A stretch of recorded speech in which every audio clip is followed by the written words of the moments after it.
Attention on deck. You're about to take command.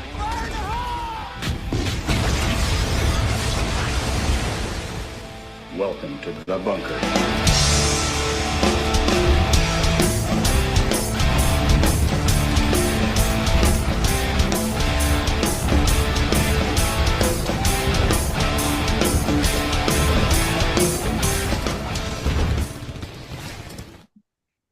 Yes, everybody, welcome back to the bunker. Yes, we had a little week off. There wasn't much going on in Washington football land last week, but I'm your host, Andy Burrows. And as you can see, if you are tuned in on YouTube, which you should, we have a full house today. I have my co-host, as always, down in the bottom left there. We have Mr. Scouse, Andy Lockhart. Scouse, how are you, brother?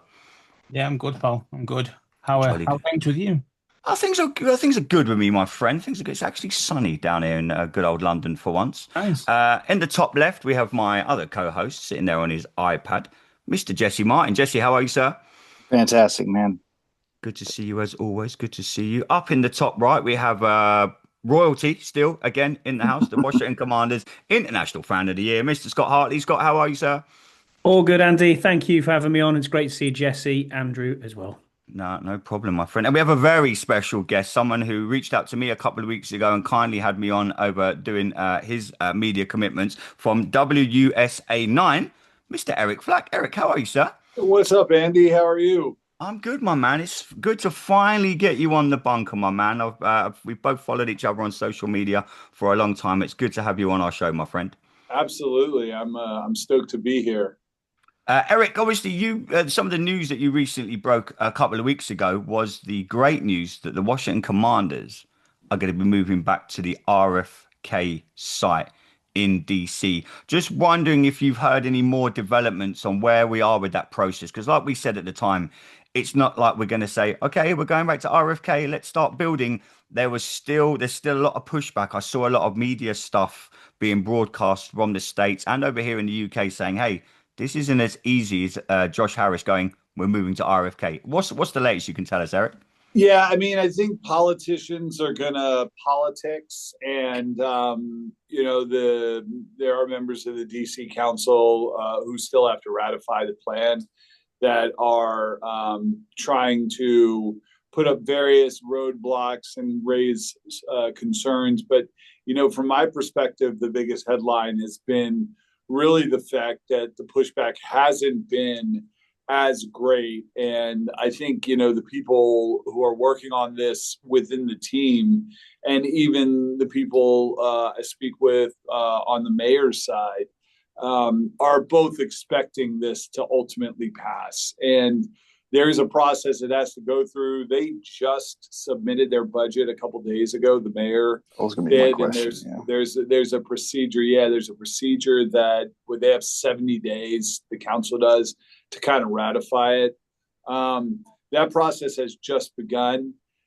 If you read the term sheet, which is what the mayor signed on behalf of Washington D.C. with Josh Harris, Commanders owner. About the stadium agreement. It sets a date for DC Council to approve the stadium that they're likely, not definitely, but likely not going to meet. The guy who's the head of the DC Council, Phil Mendelson, has kind of indicated he's working with the Commanders. And I don't expect such a technicality to hold up this stadium agreement that, again, overwhelmingly has been extremely, extremely well received by both the public and really, I think, again, politicians have shown overall support for it while raising individual concerns about wanting, more money in this respect or more money in that respect. Maybe the team should be paying some rent for the stadium. Maybe we should be getting more parking revenue. But those are all issues that are probably or almost certainly not going to hold up this deal. So, they have really until the end of June to maybe a couple days into August, June, July, and August, maybe a couple days into August to ratify this budget. the stadium agreement is part of the budget. So once they ratify the budget, the stadium agreement is good to go. And then you've got the process of, tearing down the old RFK and putting shovels in the ground for the new stadium. And I think all systems will be go and for the 2030-2031 NFL season for a new Commander Stadium on the RFK site.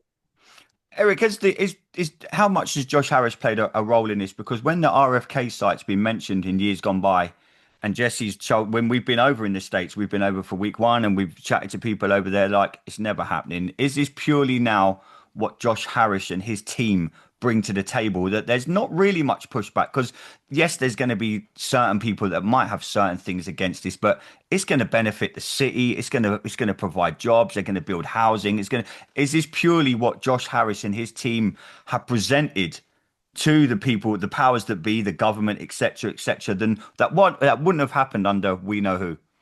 I think Josh Harris is part of it. I think, honestly, this has been a perfect storm in a positive way for this new stadium to get built.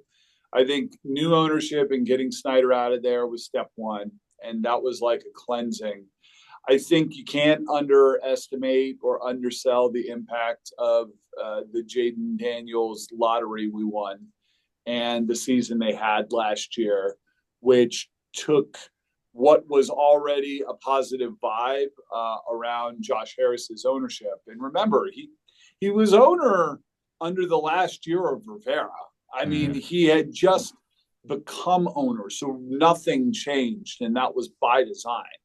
But, once he kind of like cleaned house, and then we got Jaden, and then they had that incredible season nobody expected.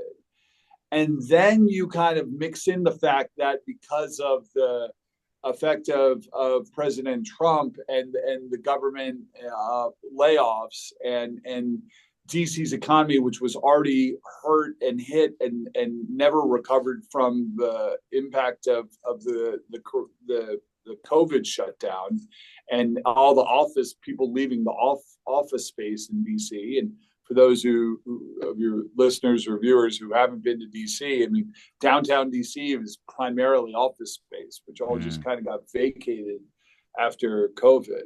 So we had this huge economic issue where the city needs an infusion of economic activity, which was only exacerbated by the fact that Donald Trump and Elon Musk came in and did this, fire all the government workers thing.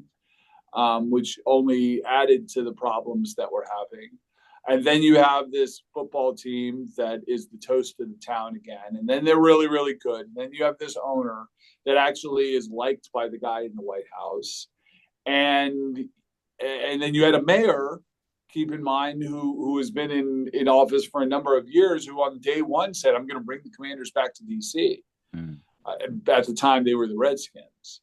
So, everybody had been kind of trying to get this done, but kind of pulling in different directions. And now everybody was rowing in the same direction with like all the intangibles kind of also in favor of this happening. And that's why I think, going back to where we started with the DC Council, there are times under Snyder where like this never would have flown, or it would have been a huge fight. But even politicians can, read the writing on the wall. And I think even the politicians here in DC who may not love this idea can read the writing on the wall that the people want this. Yeah. And so it's going to happen. Eric, do you think with Bowser and the ownership group and Trump announcing with Goodell the NFL draft, does that help with the financial burden that the Commanders are, asking DC, that $1 billion, with that revenue coming in from the draft, does that help soften the blow with the council members when it comes to the vote? I mean, it's a good question. I think not tangibly. It's not like we're going to get this much money from the NFL draft, although there are projections out there, and I did that story. I mean, hundreds of millions of dollars. That's money that's down, that's a couple of years down the road in the middle of the process. I think what it proves to the council members is that the mayor has this pitch to build back DC's economy by making it like a sports town, like a sports, like, you know, kind of like Indianapolis is. If you know a lot about Indianapolis, they built their economy on Final Fours and Super Bowls and that stadium. And I think the mayor is pitching making DC a sports the economic driver of the city. And already, you know, we got an event. We got the draft. You know? And you know, I know, even though the plans aren't out there, they're going to make sure this stadium is Super Bowl compliant. It's going to have a roof. It's going to have a minimum of 65,000 people, and so they're going to get a Super Bowl. They're very smartly talking about, you know, getting WrestleMania. They don't say WrestleMania, but they say, you know, wrestling events. But anybody who follows WWE knows, you know, they're talking about like WrestleManias, and those are huge economic drivers too. Yeah. So it goes far beyond Taylor Swift concerts, and I think the idea of the draft getting immediately announced is just like proof of what's to come. If this stadium can do what the mayor is saying she thinks it can do. Yeah. Eric, I know your time's very precious. I know we only got you for a few more minutes. A couple of weeks ago, you reached out to me, and I kindly invited on your news network to talk about the NFL coming over to Europe. Today, the NFL have put on game tickets for the games happening over in the UK this coming season, and it's caused absolute uproar. I know I spoke to you before I started recording. Myself and the boys are going to get into this, but just before we let you go, Eric, are the modern day NFL fans being outpriced from the sport that we love? I said earlier, we call it a sport, but all sport now is really a business. Just a brief example, at one single game ticket to sit up near the clouds at Tottenham Hotspur Stadium, which is my team, Tottenham Hotspur, for the Broncos versus the Jets, one ticket alone to sit up in the heavens, £180, which is like $200. Yeah. What's your opinion? Obviously, we're meeting up. $250. We're meeting up with you in Madrid. I'm so scared for what these prices are going to be in Madrid. Yeah, and what I found is if it was 180 up in the clouds, you know, I was just on the site, and it was like 220 lower bowl and stuff. So it didn't seem like there was much difference between the ticket prices there. So it looks like, you know, the quicker you buy in, the better. Listen, the ticket prices are being driven by the demand and the ability to pay these prices. You go to Philadelphia, which is a blue collar town here in the States, and there is no town that will snatch up every sports ticket and then even pay ridiculous rates on resale than Philadelphia. I think that, you know, this is just how people have decided they want to spend their money. And from a business economic standpoint, you're always going to charge what the market can bear. Mm-hmm. And the cost of all these, you know, products and these events have gone up. The cost to hire the security and the people to put on an event where you're going to have 60, 80,000 people there. There's a huge amount of manpower that goes into doing that. There's huge operational costs that go into doing that. And everything's getting more expensive. So, I mean, I think, while I don't love it any more than you do, and is the average fan getting priced out? I think, you know, to a certain extent. But, you know, what I've learned working in corporate America is that there's a profit margin, and they're going to make sure that percentage profit margin does not change. And so if their costs go up, they're not going to take that cost out of their profit margin. They're just going to charge more. Mm-hmm. And the only way they're not going to charge more is if people don't buy the product, in this case, the tickets. And people are buying the product, the tickets. And, you know, when you talk about like, that's fairly similar. Like, you know, it's not that you don't have a right to be upset about that, but those prices are fairly similar to the cost of just going to an NFL game, you know, in the States. Like, it's not that much different. I think people are more upset that their season tickets, they didn't give us a season ticket option over here. I know our good friend Peter Chilton, who listens to this, they had a season ticket option, but they sent out this BS email where they were like, we're not offering you to renew your season ticket this year because we want to attract more fans to the game. And then they bump the prices up, and everyone's like, "Well, hang on a minute. Last season I paid this, and it's the Browns versus the Jets, for fuck's sake. It's not like you're not offering us Washington versus the Cowboys or something like that. You're offering us the Browns versus the Jets for $250 to sit up in the heavens. I think that's the general argument. I mean, you'll see, Eric, if you get a chance to go on my Twitter or my X after this, the UK fans are in absolute uproar at the increase. It's ridiculous. Yeah, well, I mean, and that's understandable, but I mean, yeah, it's the Broncos versus the Jets, but there's only 2 games there, right? At White Hart Lane, yeah. I mean, you know, it's that or it's nothing.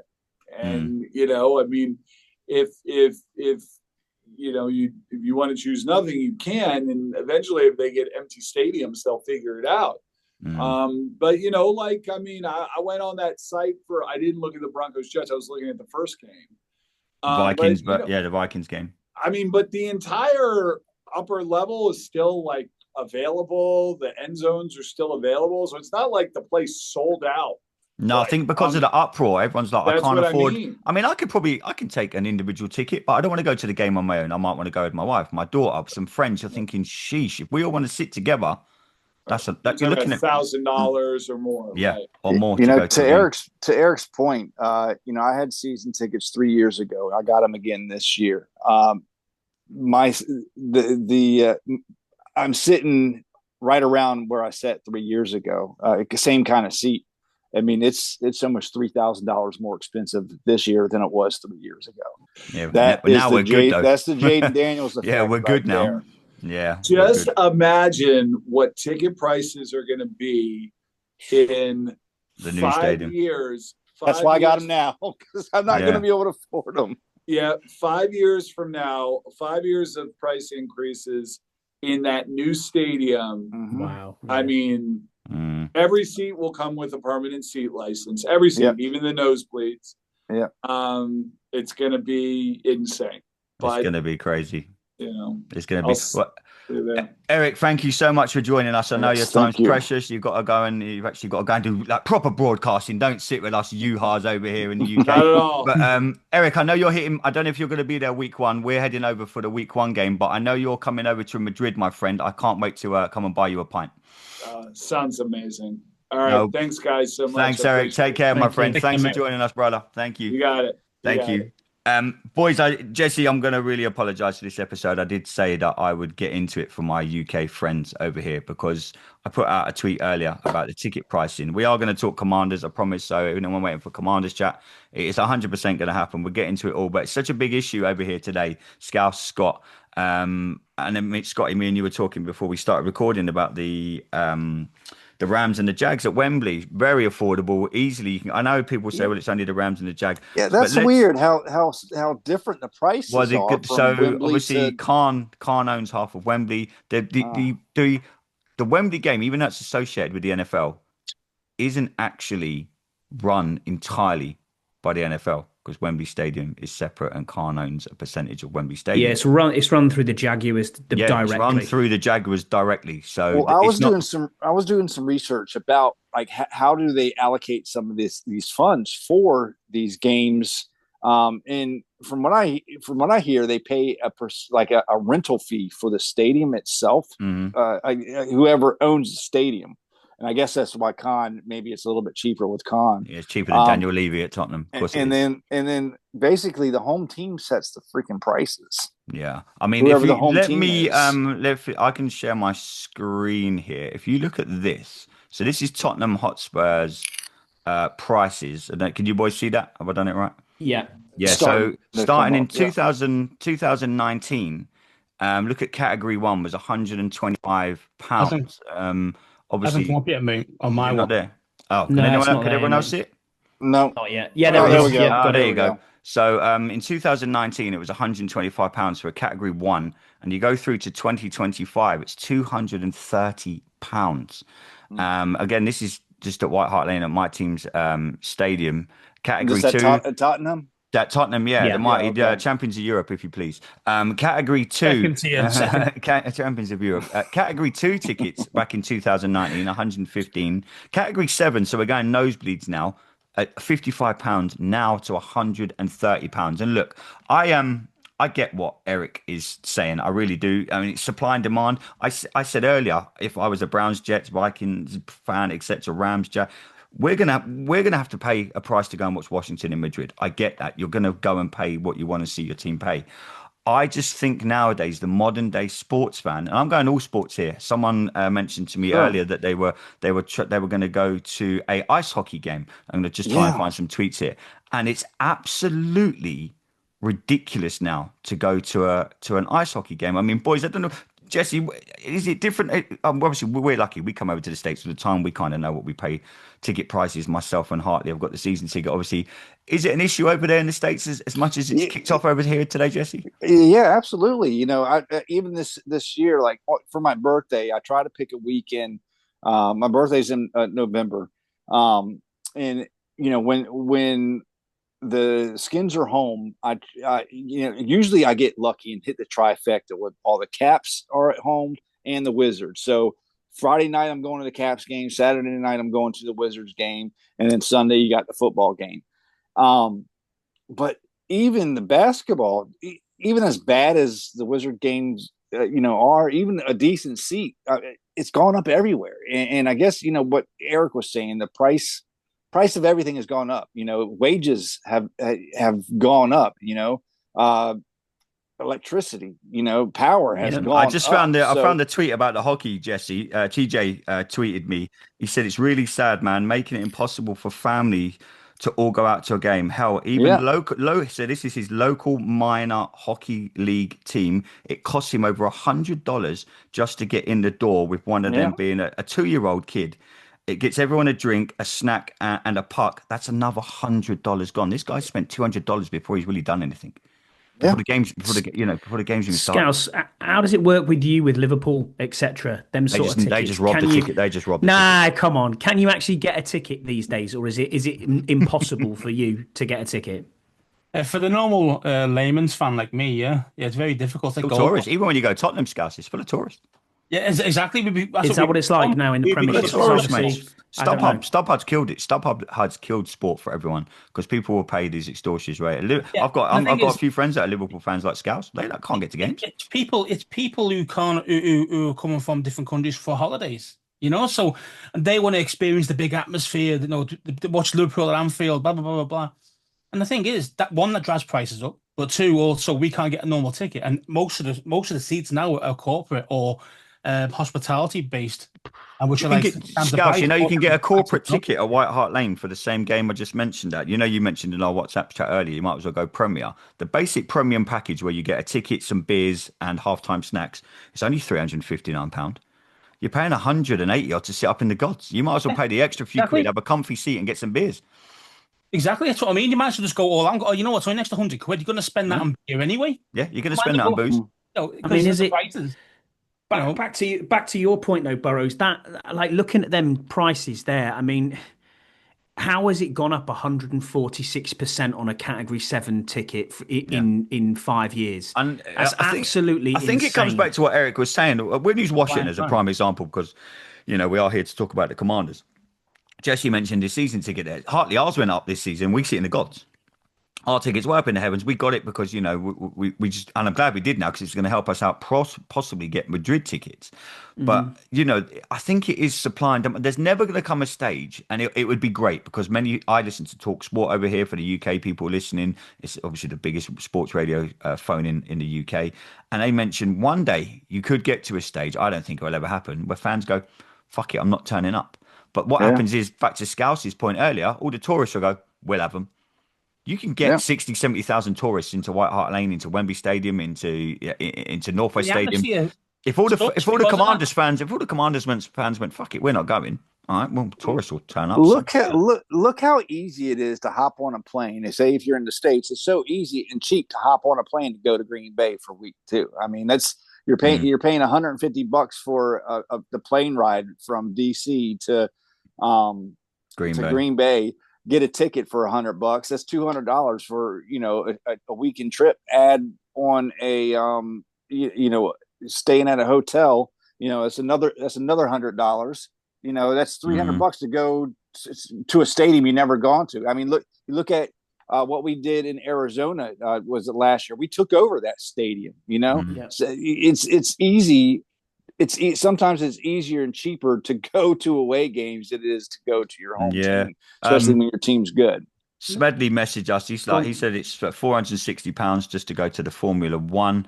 It's we've got 460. 460. Yeah, 460 just to go to the Formula One. Stephen Healy, he listens to us all the time. He's sitting up here in the gods. Some of the tickets he's paid. Where am I? One that I did want to read out was Russ. Russ is a Vikings fan, if I remember correctly. Yeah, Russ is a Vikings fan. He said he got 2 Category 3 tickets last year for £160.50 each. The same seat this year, £227. He said he couldn't find 2 tickets at the same or less price than last year. Category 6 appears to be more expensive. He said he's hoping for cheap tickets for Dublin or resale. I mean, what do people like the NFL and NFL UK, in your guys' opinion, do they even care? Because they're like Eric said, the game's going to sell out no matter what. Wembley's going to be sold out. Tottenham Hotspur Stadium is going to be sold out. Northwest Stadium is going to be sold out pretty much every game because of how good we are. Is there going to come a stage where the fans are considered? Because if you want to go, mum, dad, 2 kids, we'll say the Modern Family, no pun intended on the TV show, the Modern Family want to go to a game, you physically can't do it. Like we said earlier with the hockey game, the local hockey game, you've spent. If I'm bringing my wife and my daughter to the Commanders opening weekend, it's cost a small fortune. All right, we're flying over and we get it. It's a thing we do every year. But, Jesse, if you, get a wife and kids eventually, and you just have 2 kids, and you look at all the people we speak to, you speak to people like Keith and all them guys, all these guys that take their kids to Commanders games on the regular. I just think how much it costs. I'm paying my monthly payment for 2 season tickets is almost $400 a month. Wow. That's a freaking car payment. Yeah. Scouts, do you think we're getting priced out here? What do you think? Yeah, I do. I do think that the average fan is being priced out. And the thing is as well, I mean, I know this is where, the Americans might think, we're just moaning and bitching about prices that they pay because they pay this kind of corn. This is their normal kind of, the fees now for us are kind of the similar to what they pay. But the thing is that job for job, wages for wages, we're basically, Americans are 3 times more paid than what English people are for the same job. So when it goes up to a similar level of what Americans pay for a ticket, it doesn't hit them in the pocket as much as it would an English person. That's why everyone's moaning, and that's the reason why it's not sold out yet. Where usually it's sold out in the first 2 hours. You can't get on the site. I mean, United James sent me a tweet. One single ticket, he said, he sent me a screenshot, £195. I mean, to Scous's point there, Burrows, he's bang on with what he's saying in that respect. I mean, respective jobs that are in the States that are for a direct company that I work for is 2.8 times more salary than what I'm on at the moment. Yeah. Now I know the cost of living. I know the cost of living is completely different. Fucking crazy. But Scotty, if they break their arm over in America, it costs them $3,000 to go and get their broken arm. Absolutely, I get that. I'm paying $500 a month for premium just for health insurance. That's $500 a month for health insurance. Yeah, I pay nearly a grand in tax. So what's the difference? It's not even tax. What do you just before we get to but that includes the insurance. You pay that. Yeah. Just before we get to some Commanders chat, what do you boys think? Just go around the room. We'll start with Jesse. Yeah. What's the answer to this? How do we solve this, for fans? Because like I said at the start of the show, we're not fans.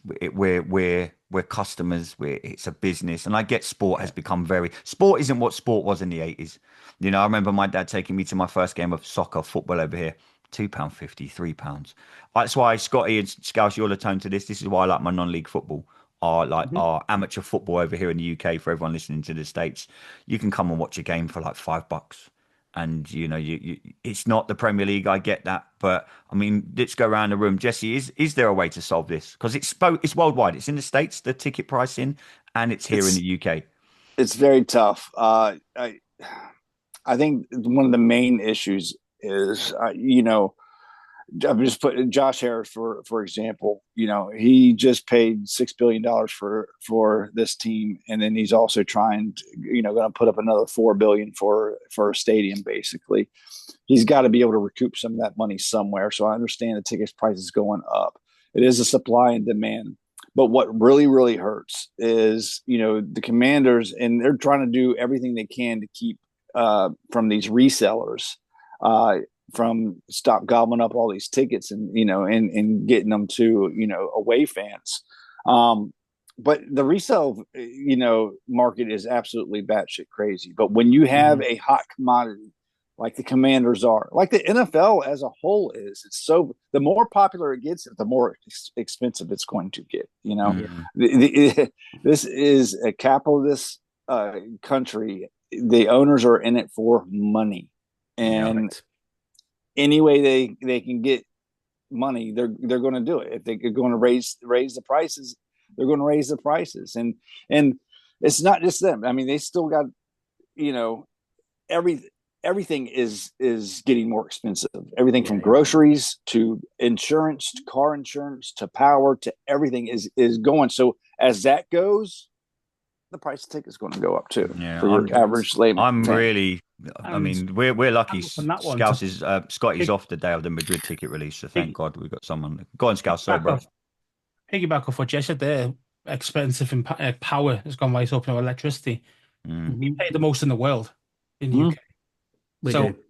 So again, we get dicked. So it's kind of like, we get absolutely hammered. So it's What is the answer, Scouse? Have you got anything that do you reckon there would ever be a solution? The only way the prices go down if the demand drops. That's the only way it's going to do it. So you got to boycott these games, and then they'll. It looks like they are by the things. I can still get a ticket now. It looks like people have gone, fuck this, I'm not going.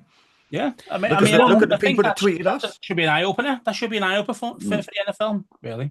I mean, we two points on this. This was brought up at the NFL Draft Commissioners question and answer session by the. Were you at the draft, Scott?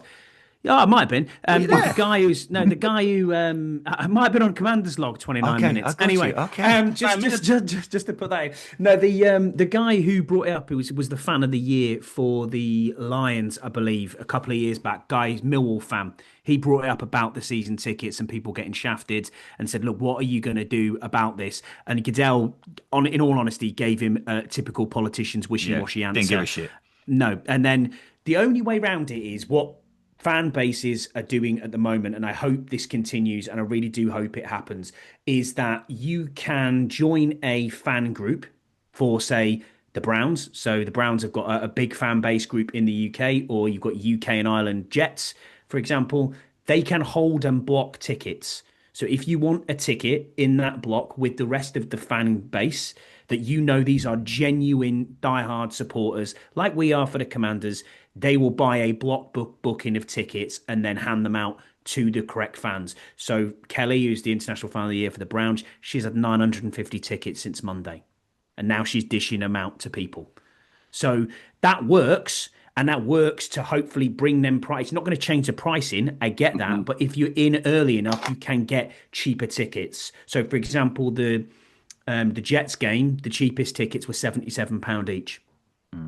But when you go into general sale mode and you're on the general sale as the average Joe going, oh, well, I quite fancy going to that game, because the pre-sales have already gone, you've kind of already screwed on getting any sort of cheap ticket whatsoever. It'd be interesting to hear Ian. I know he listens to this out in Australia. Big shout out to Ian. Hope you're good. Hey, mate. Oh, he's English. I don't know why I said that. It'd be interesting to see what the Australia ticket prices will be, because it's the first ever game that's in Australia. It's going to be like Yeah. Madrid, first Yeah. ever game in Australia. I mean, the Australians obviously love their Aussie rules, they love their cricket, but it's not new to them because you've got so many expats over there, and you've got people like Ian who represents us really well over there. It'd be really interesting to see what the Australia prices are. But Hartley, you do realise you just volunteered yourself to set up the Commanders UK fan group. Just saying. Oh, right, okay. You can go on to that, mate. I'll be really, saves me. I really haven't got the time. Yeah, you can do that, boys. Let's get into some commanders chat. I hope everyone stuck around for the first half hour, but I really wanted to get that off my chest. So many people, UK fans, I put out a tweet today, and loads of people messaged me saying, I was like, I'll get into it on the show. I hope we have. I won't stop fighting the cause to hopefully get some answers from. And anyone listens to this from NFL UK, just reach out to me if you want to come on and explain the ticket situation. Please do. Some Commanders news. Since we've last recorded, Jesse Scouse and you, Hartley, over at the 1 Point Safety Show, NFL Hard Knocks in season coming to the NFC East. What do we make of that, Jesse? Yeah, I think it's cool. I'd rather have the training camp Hard Knocks. Where is that this year? I haven't even seen. Where is the training camp one? Buffalo. Buffalo's got it. Yeah, okay. That'd be interesting. I mean, I that's going to be interesting. That was a good choice as well. But yeah, I wanted more focus on us. More behind the scenes stuff. It will be interesting. I mean, the in season Hard Knocks is pretty cool too. But obviously, you're fighting 3 other teams for what you. I don't fucking care what the Giants or the Eagles or the Cowboys are doing. I want to see Washington. Yeah, I agree. Hartley, what about you, mate? Got Scouse first. Scousey? Because he might have my points. Oh, all right. Sorry, this isn't how you do things on the 1 Point Safety Show. Sorry, the safety. Yeah, I'm going to be a mind reader. You know what I mean? Sorry, Scouse. I see how he does it over there now. Yeah, Hartley's he's international fan of the year. He just expects us not to ask him fucking questions now. I can't possibly answer you, Andy. I'm going to refer you to my PR agent, Mr. Lockhart. Yeah, he's going to start charging you for each question. He's beyond us now. Anyway, go on, Scouse. I mean, do I like it? Yes, of course. I want to see more Washington. Do I like the kind of NFC East style of it? No, I don't. I think it should be specifically a team, whoever you're going to, because you want to know more detail. Because you're going to get very little detail, really, what's going on, especially that far into the season. They're not going to give away anything at all. So it's just going to be all a bit blasé, to be fair. I think it's going to be a bit blasé. So I would have, as Jesse mentioned, I would have preferred to have the training camp version, because you do get a lot more behind the scenes and a lot more kind of. Be interesting as we get near the end of the season, because we are finishing with an NFC East run, so that will make it interesting watching. I can see that's what I was going to get to there, Burrows. But you didn't want to answer. You mugged us off because you're too big time now. No, not at all. I liked the in-season one last year. I thought it was very good. And the way that they did it for the AFC North, I think the way it will be the way it works for the East. You tend to get a episode that focuses on that team.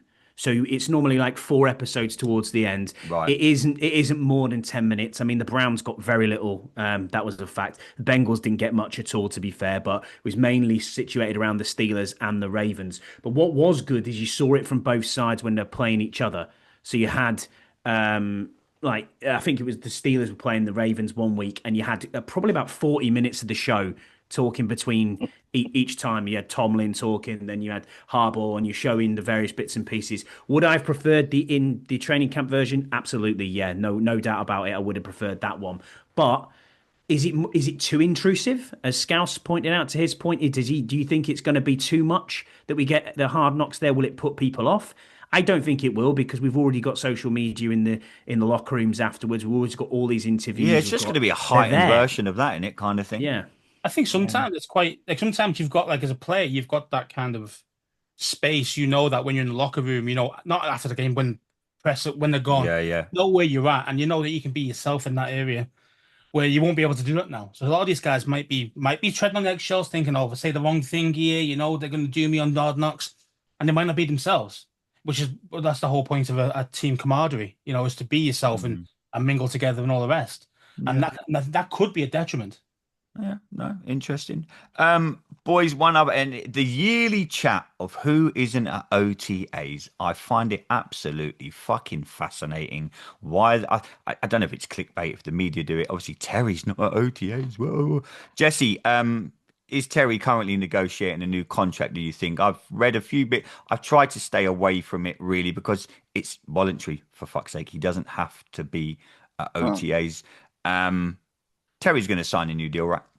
Yeah, a deal will be done probably before training camp, and Terry has been there every fucking day up until what was it yesterday? And the world went mental yesterday. Yeah, listen, Tunsil, Lattimore, Terry have spent years and years. They are seasoned vets. Mm-hmm. They don't need to be here. No. They don't fucking need to be here. Yeah. It's May, for fuck's sake. They don't need to turn up every single day. If this was like the week before the season and he hadn't turned up, I'd be like, okay, what the fuck's wrong? It's May. Calm down, everyone. That's potentially, your three of your top five, players on this team.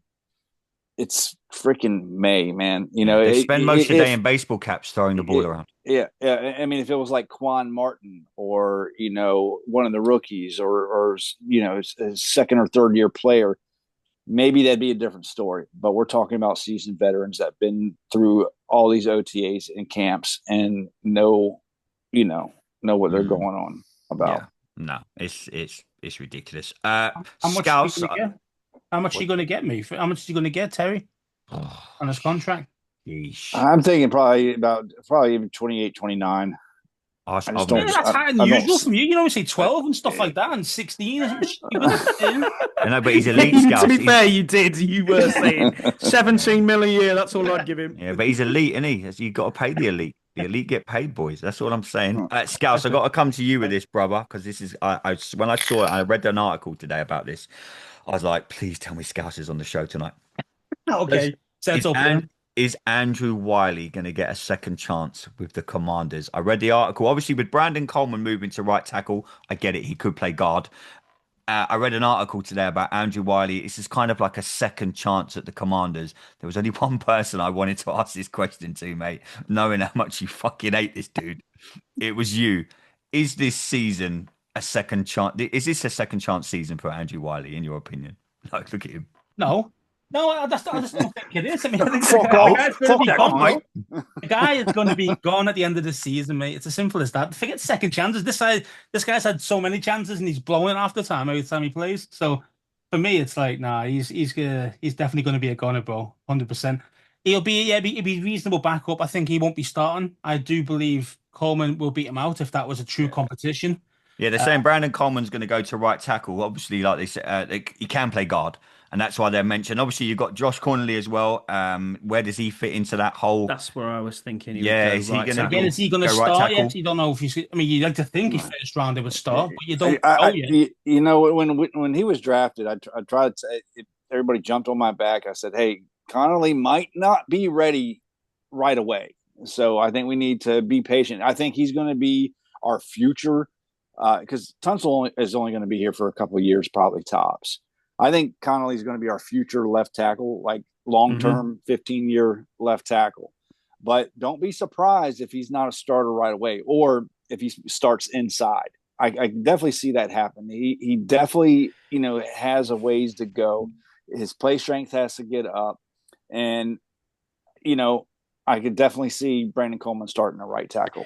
You see, my reasoning behind this and what I'm thinking here on the offensive line is Coleman has experience of playing left guard at college level for 2 years. And was really good at it. Yeah, he was. Yeah. So that's why I'm thinking to myself, you would ideally, in an ideal world, want Connolly Jr. to start right tackle. Then you put Coleman in at left guard and you have Wiley at right guard initially until Cosme can get fit again. For those watching on YouTube, look at Scouts' face. Yeah, I know, yeah. And then he becomes obviously a natural right guard. And then you're looking at that and saying, hang on a minute, I've got an all-pro and pro bowler. Then I'm going to a potential pro bowler. And then I've got a pro bowler center, a Pro Bowler right tackle, right guard, and then a rookie who the sky's the limit with him. We don't know what he's going to produce, but by all accounts, he did really well against Abdul Carter. So there's no reason not to like him on that line. And your two starting tackles from last year, and now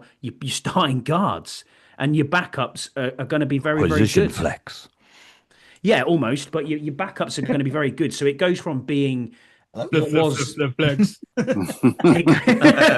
it goes from what was. I don't know where that came from. You're going from a position of potential weakness to a position of strength there, in my opinion. That's going from scouts to me, strength to weakness. That's That's how we roll. That's how we roll on that. No, Hartley, you're absolutely right. And I wasn't necessarily happy with the pick at 29. It's nothing against the player whatsoever. Because we all know the weaknesses that we have on defense, but I see what they're doing. They're building in the trenches. They're building to be able to try to protect Jayden as much as they can, especially against a stalwart defensive line. I mean, just in our division alone, I mean, the Giants' defensive line is good. The Cowboys' defensive line is good. And the fucking Eagles' defensive line is great.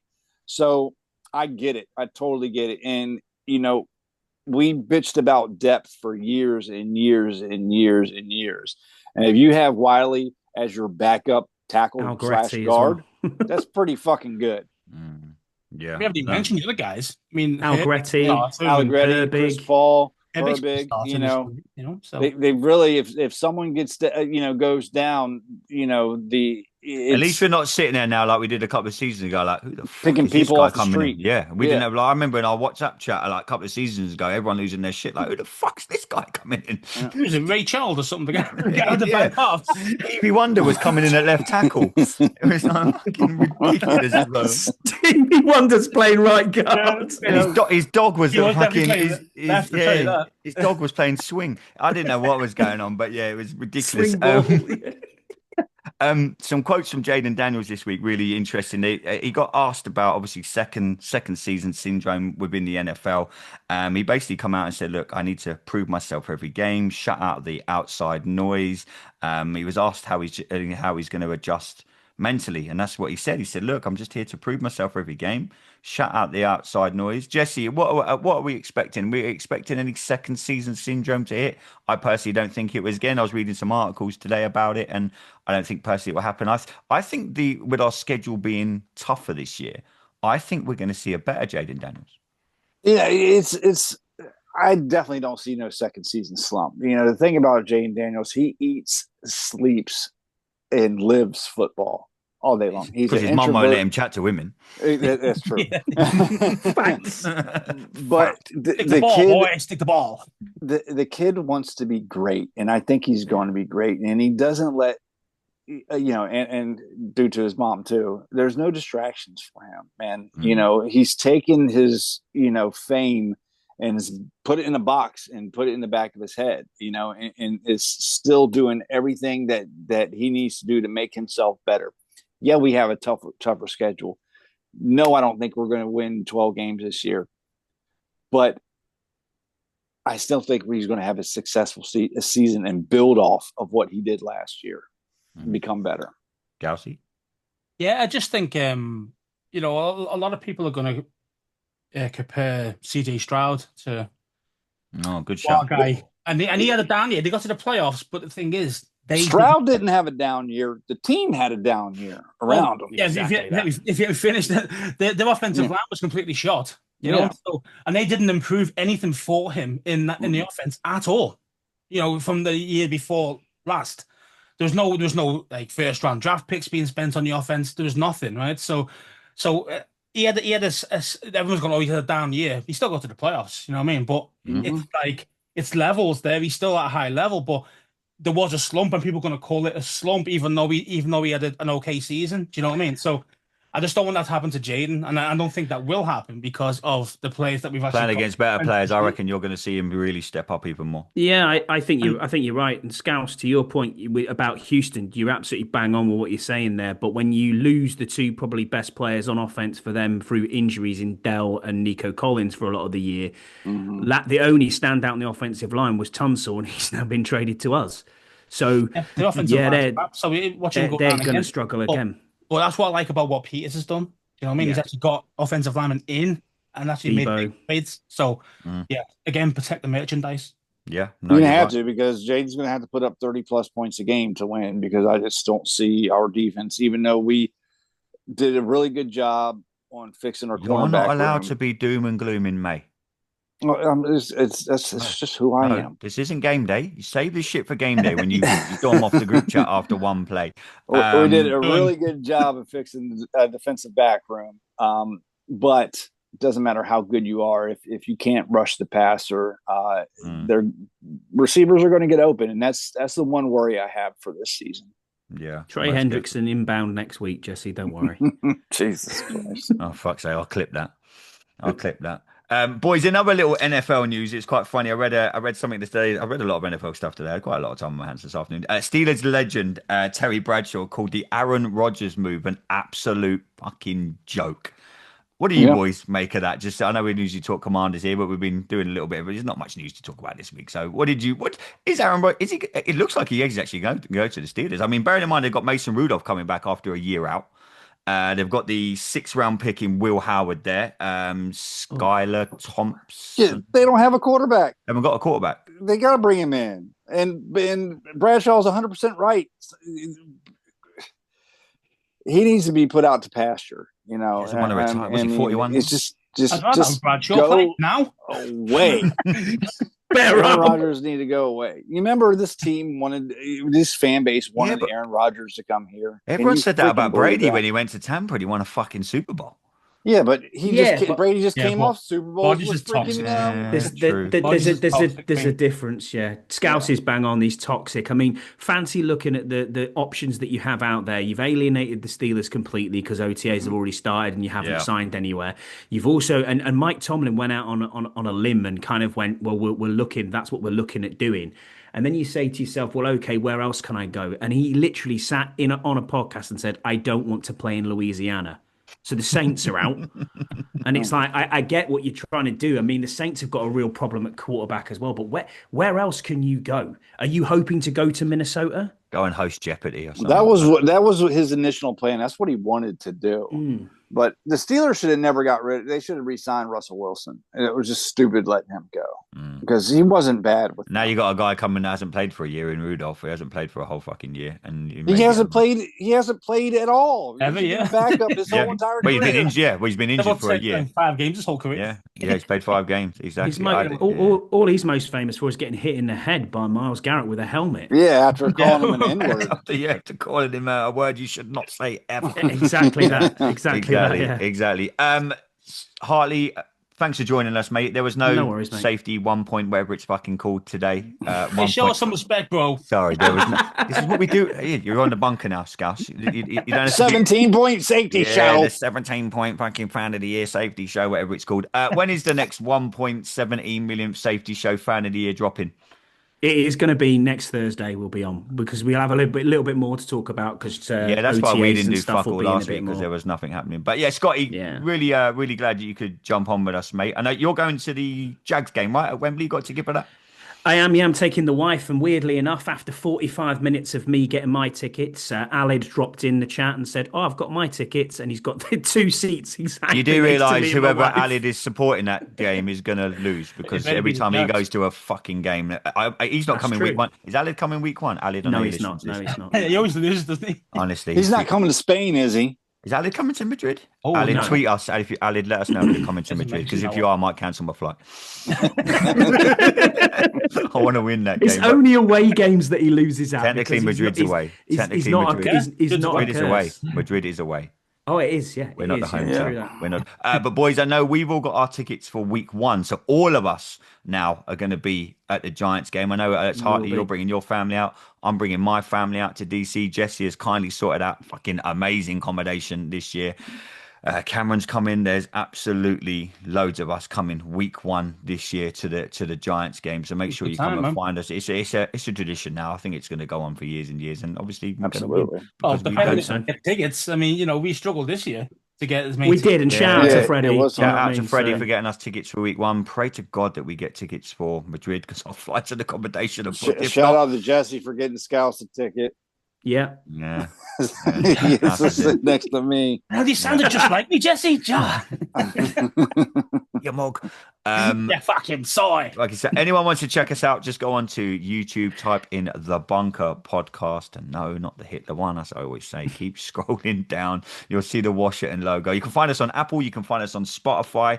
I think we reached record numbers of Spotify subscribers today. I got a little notification on my phone. So the audio game is going really strong for us too. I think that's where we started. So many people are new to us on the audio realm. But you can go to YouTube, type in The Bunker Podcast. You'll see me, Jesse Scouse, and normally Hartley pops up every now and again. But if his agent lets him come on, and he'll talk ball with us. But Jesse, thanks as always, the my checks friend. in the mail. Yeah, you're going to owe me, mate. Jesse, have a good week, my man. We might be back next week. Like Mr. Hartley said, if there's something to talk about and OTAs are interesting, we'll be back next week. But have a good week over there in the States, Jesse. Stay safe. Scouse, big shout out to everyone up in Liverpool, my friend. I know it's been a really bad week up there. All football rivalry aside, absolutely horrendous what happened in Liverpool this week, my brother. So sending you much love. Yes, Jesse. Yeah, I just wanted to shout out the new bleedingburgundy.com. Everybody go check it out. We got articles written. It's a new website that we've developed. We got people outside the podcast that are writing for us, and it's going to be real fun throughout the year. So get some Commanders news on bleedingburgundy.com. Yeah, go check it out. As long as you're not writing any articles, that's fine, Jesse. I do go right. It's not a pop-up book.